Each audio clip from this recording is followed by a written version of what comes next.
ग्रहपीडाहरस्तोत्रं ग्रहाणामादिरादित्यो लोकरक्षणकारकः विषमस्थानसम्भूतां पीडां हरतु मे रविः।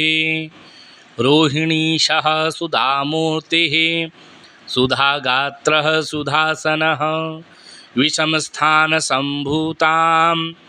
पीडां हरतु मे विदुः।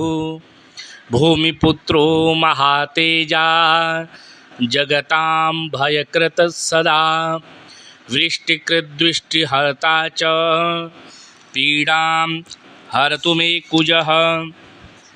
उत्पातरूपो जगतां चन्द्रपुत्रो महाद्युतिः सूर्यप्रियकरो विद्वान् पीडां हरतु मे बुधः।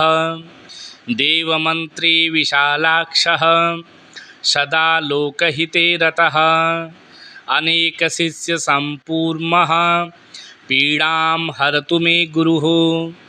दैत्यमन्त्री गुरुस्तेषां प्राणदश्च महामतिः प्रभुस्ताराग्रहाणां च पीडां हरतु मे भृगुः। सूर्यपुत्रो दीर्घदेहो विशालाक्षः शिवप्रियः मन्दचारः प्रसन्नात्मा पीडां हरतु मे शनिः।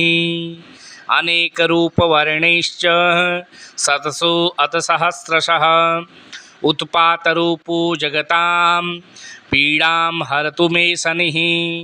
महाशिरा महावक्त्रो दीर्घदृष्टो महाबलः अतश्चूर्ध्वकेशश्च पीडां हरतु मे शिखी।